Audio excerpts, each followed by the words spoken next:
दोस्तों नमस्कार। सरल नर्सिंग के इस ऑनलाइन प्लेटफॉर्म पे आपका हार्दिक स्वागत है, अभिनंदन है। अपने कम्युनिकेबल डिजीज के आज अपन अंतिम पड़ाव में हैं।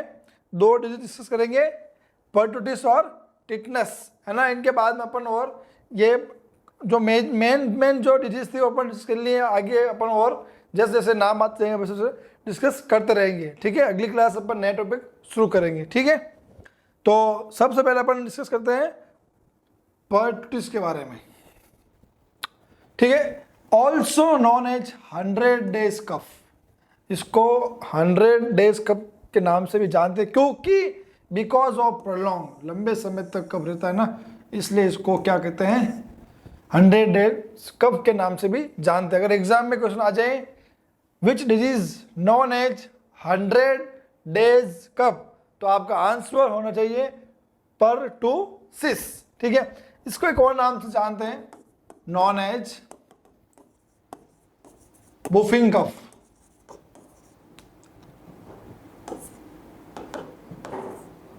वुफिंग कफ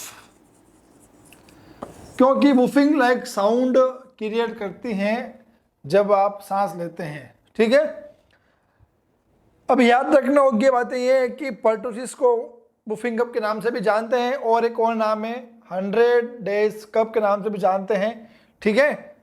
और पॉजिटिव एजेंट इसका क्या है, बोर्डेटेला पर्टुटिस, ठीक है। ये क्या है, इसका पॉजिटिव एजेंट है। ये ग्राम नेगेटिव है और ये एक प्रकार का एरोबिक बैक्टीरिया है, ठीक है। तो ये स्लाइड बहुत ही इंपॉर्टेंट है, वापस समझा रहा हूँ। इसका दूसरा नाम क्या है, वुफिंग कफ। इसको और किस नाम से जानते हैं, 100 डेज कफ, क्योंकि इसमें बिकॉज ऑफ प्रलॉन्ग मतलब लंबे समय तक खांसी रहती है, कफ रहता है। इसका जो पॉजिटिव एजेंट है वो है बोर्डेटेला पर्टुटिस, ग्राम नेगेटिव है ये, और ये एक प्रकार का एरोबिक बैक्टीरिया है, ठीक है साथियों। चलते हैं आगे। आइदर इन्फेक्शन और वैक्सीनेशन, अगर आपको जीवन में एक बार इन्फेक्शन हो गया ये वाला या वैक्सीनेशन लगा ली है तो ये लाइफ लॉन्ग है, लाइफ लॉन्ग इम्यूनिटी है, ठीक है। कि आप अगर जीवन में एक बार हो गए हैं तो आपके शरीर उसके प्रति क्या करेगी, इम्यूनिटी क्रिएट कर देगी, जो कि लाइफ लॉन्ग है।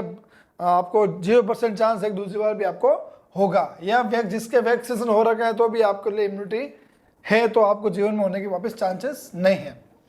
इंक्यूबेशन पीरियड कितना होता है इसका, 7 to 14 डेज, ठीक है।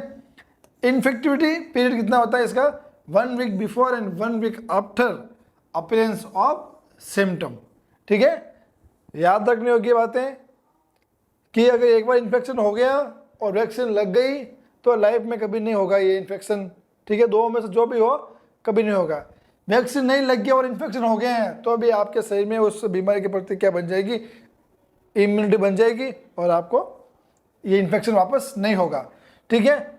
इन्फेक्टिव पीरियड 1% से दूसरे पर्सन में जो फैलने का जो पीरियड है, 1 सप्ताह पहले और 1 सप्ताह बाद में अपीयरेंस ऑफ सिम्टम्स, ठीक है।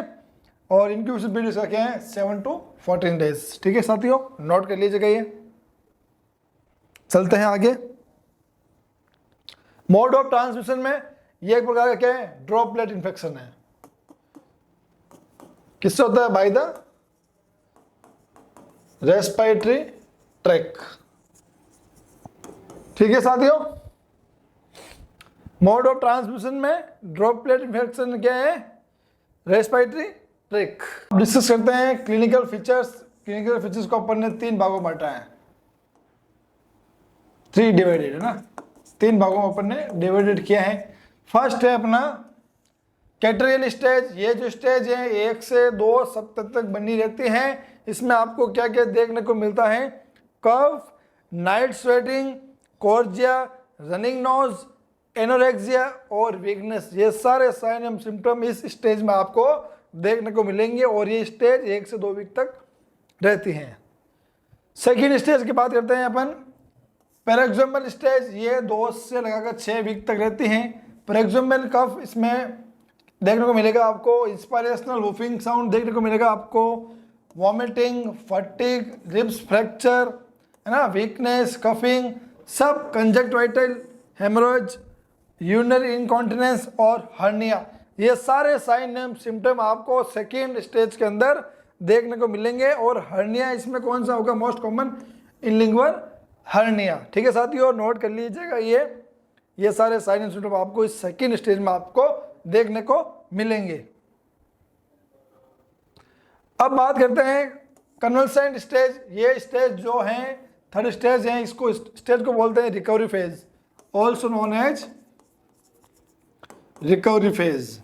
ठीक है, इसमें क्या होगा, कफिंग कम हो जाएगा, पोस्ट कफिंग फैटिंग कम हो जाएगा, डिक्रीज हो जाएगा ना, और प्रोक्सिमल सिम्टम्स जितने भी हैं वो सारे डिक्रीज हो जाएंगे। ठीक है, तो अपन ने क्लिनिकल पिक्चर को 3 भागों में बांटा, कौन कौन से स्टेज में क्या होता है और कौन सी स्टेज कितने समय तक बनी रहती हैं। बात करते हैं कॉम्प्लिकेशन की, तो इसमें कॉम्प्लिकेशन ब्रोंकियोब्रोंकाइटिस है ना, ब्रोंकियोटाइटिस और सेरेब्रल हेमरेज आपको इसमें कॉम्प्लिकेशन देखने को मिलेंगे। किसके अंदर, पर्टोसिस के अंदर। पर्टोसिस के अंदर ये जो कॉमन है कॉम्प्लिकेशन आपको देखने को मिलेंगे, नोट कर लीजिएगा। ये भी डायग्नोसिस की बात करते हैं तो सबसे पहले इसका क्या करेंगे, फिजिकल एग्जामिनेशन और हिस्ट्री कलेक्शन। ठीक है, पॉलीमर्स चेन रिएक्शन टेस्ट, ये टेस्ट जो है क्या है, इस पर्टोसिस डिजीज या इन्फेक्शन का क्या है, कंफर्मेटिव टेस्ट है, कंफर्मेटिव टेस्ट है। ठीक है, और इसमें टेस्ट में जो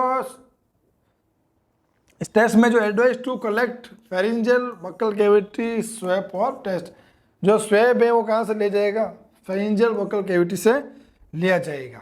ठीक है, पर्टोसिस का जो कंफर्मेटिव टेस्ट क्या नाम है उसका, पॉलीमर्स चेन रिएक्शन टेस्ट। ठीक है, अब बात करते हैं ट्रीटमेंट की। ठीक है, ट्रीटमेंट में ड्रग ऑफ चॉइस क्या है इसकी, इरिथ्रोमाइसिन कितनी देंगे, 40 से 50 mg पर kg बॉडी वेट इन 4 डिवाइडेड डोज, 4 भागों में डिवाइड करेंगे। और कब तक देंगे, 10 से लगाकर 14 दिन तक। ये किसके लिए है, 1 मंथ से लगाकर अडल्ट तक। अब बात करते हैं अपन बिलो 1 मंथ की। बिलो 1 मंथ का अगर बच्चा है तो उसको देंगे एजिथ्रोमाइसिन, कितना, 40 से 50 mg पर kg body weight 4 divided into 10 से 14 दिन तक। ठीक है, एजिथ्रोमाइसिन देंगे 1 मंथ से लगाकर अडल्ट तक, और एजिथ्रोमाइसिन देंगे 1 मंथ से नीचे वाले को। कितने देंगे, 40 से 50 mg पर kg बॉडी वेट, 4 भागों में देंगे। और कब तक देंगे, 10 से 14 दिन के अंदर। ठीक है, नोट कर लीजिएगा, ये इंपॉर्टेंट है। इसमें और क्या दे सकते हैं, क्लेरिथ्रोमाइसिन ऑल्सो कैन कॉज, इसके पर्टोसिस के ट्रीटमेंट में क्लेरिथ्रोमाइसिन भी अपन दे सकते हैं। ठीक है, इसके बाद में अपन इसमें और एडवाइस देंगे, maintain personal hygiene, maintain personal hygiene. ठीक है, provide health education regarding disease और प्रॉपर वैक्सीनेशन। ठीक है, वैक्सीनेशन में कौन सा, डीपीटी। ठीक है, ये हो गया इसका ट्रीटमेंट। अब अपन बात करते हैं अपनी अगली डिजीज के बारे में, आज टिटेनस के बारे में। ठीक है, टिटेनस क्या है, it is an contraction between, it is an contraction disease of skeletal muscles and fibre. ये कॉन्ट्रैक्शन डिजीज है जो स्केलेटल मसल्स फाइबर के अंदर होती है, कोज बाई, ये किसके द्वारा होती है, कोलिस्ट्रीडियम टिटेनी। ठीक है, जो कि क्या है, ग्राम पॉजिटिव है और एक प्रकार का क्या है, एनारोबिक एंड रोड से बैक्टीरिया है ना। कोलेस्ट्रीडियम टिटेनी में अगर पूछ ले तो क्या है कि एनारोबिक और रोड शेप बैक्टीरिया है और क्या है, ग्राम पॉजिटिव बैक्टीरिया है। ठीक है, इसके असल स्केलेटल मसल्स फाइबर क्या होते हैं, इसमें कॉन्ट्रैक्ट होते हैं। ठीक है, अब बात करते हैं आगे। इसका इंक्यूबेशन पीरियड होता है 6 to 10 days। ठीक है, it is not transfer to 1 person to another person. ये एक वायरल डिजीज नहीं है, बैक्टीरियल डिजीज है जो एक पर्सन से दूसरे पर्सन के अंदर ट्रांसफर नहीं होती है। ठीक है साथियों, मोड ऑफ ट्रांसमिशन क्या है इसका, direct contact with infected soils और direct contact with wound positive tetani spots. ठीक है, ये है इसके mode of transmission. Direct contact with infected soil और direct contact with wound positive with tetani spots. ठीक है साथियों, नोट कर लीजिएगा, ये भी इंपॉर्टेंट है एग्जाम की दृष्टि से। साइन एंड सिम्टम की अगर बात करें, इसके साइन एंड सिम्टम की, जिसको बोलते हैं अपन क्लिनिकल फीचर्स। ठीक है, तो फर्स्ट कंप्लेंट क्या करेगा, ट्राइमस है ना, लॉक जो जो है जोवल पार्ट वो क्या हो जाएगा, लॉक हो जाएगा। ये क्या करेगा, फर्स्ट कंप्लेंट है। ठीक है, contraction and downward muscles movement, ठीक, मसल्स का जो क्या है कॉन्ट्रैक्शन और डाउनवर्ड मूवमेंट होगा। Involvement off shoulder neck and जो, ठीक है, इसके बाद में शोल्डर नेक जो भी लॉक होने लग जाएंगे। आर्चिंग ऑफ बैक मसल्स, जिसको अपन क्या बोलते हैं, also known as opisthotonus. Arching of back muscles को बोलते हैं ऑल्सो नोन एज एपिस्टोथर्मस। इसमें क्या होता है, बैक पेन होता है। नोट कर लीजिएगा, ये भी इंपॉर्टेंट है। Contraction of diaphragm muscles can cause breathing difficulty. Common चीज है, अगर डायफ्राम मसल्स में अगर कॉन्ट्रैक्शन होगा तो क्या होगा, ब्रीथिंग डिफिकल्टी होगी। ठीक है, suddenly powerful and painful contraction muscles, उसको बोलेंगे अपन टिटेनी। अगर अचानक से मसल्स के अंदर पावरफुल पेनफुल कॉन्ट्रैक्शन हो जाए तो उसको बोलते अपन टिटेनी। एक्सेसिव स्वेटिंग हो जाएगी इसमें, अनकंट्रोलिंग यूरिन और stool.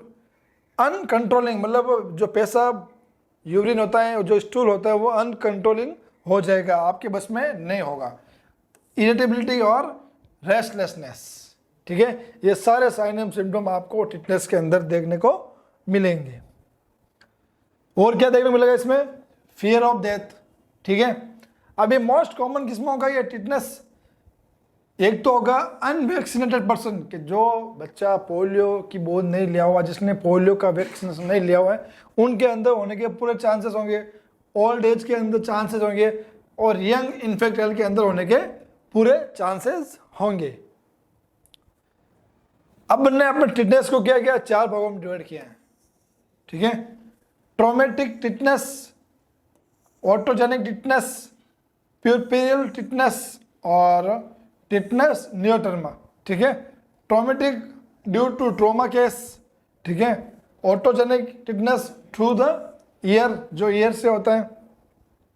परप्यूरियल tetanus in post natal period, post natal period के दौरान जो होता है टिटनेस, उसको बोलते हैं परप्यूरियल टिटनेस। और टिटनेस न्यूटर्मा जो कब होता है, 8, 7 और 8th डे पे।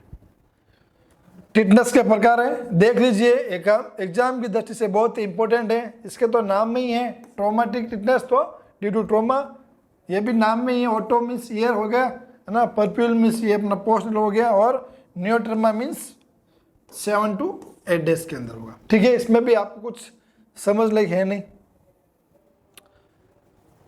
अब इसके मैनेजमेंट में ड्रग ऑफ चॉइस क्या है, पेनिसिलिन और इरिथ्रोमाइसिन। ठीक है, फिर क्या होगा, वुंड केयर करनी है आपको, और tetanus vaccination with the TT immunoglobulin 250 unit. ये है इसका मैनेजमेंट। धन्यवाद साथियों।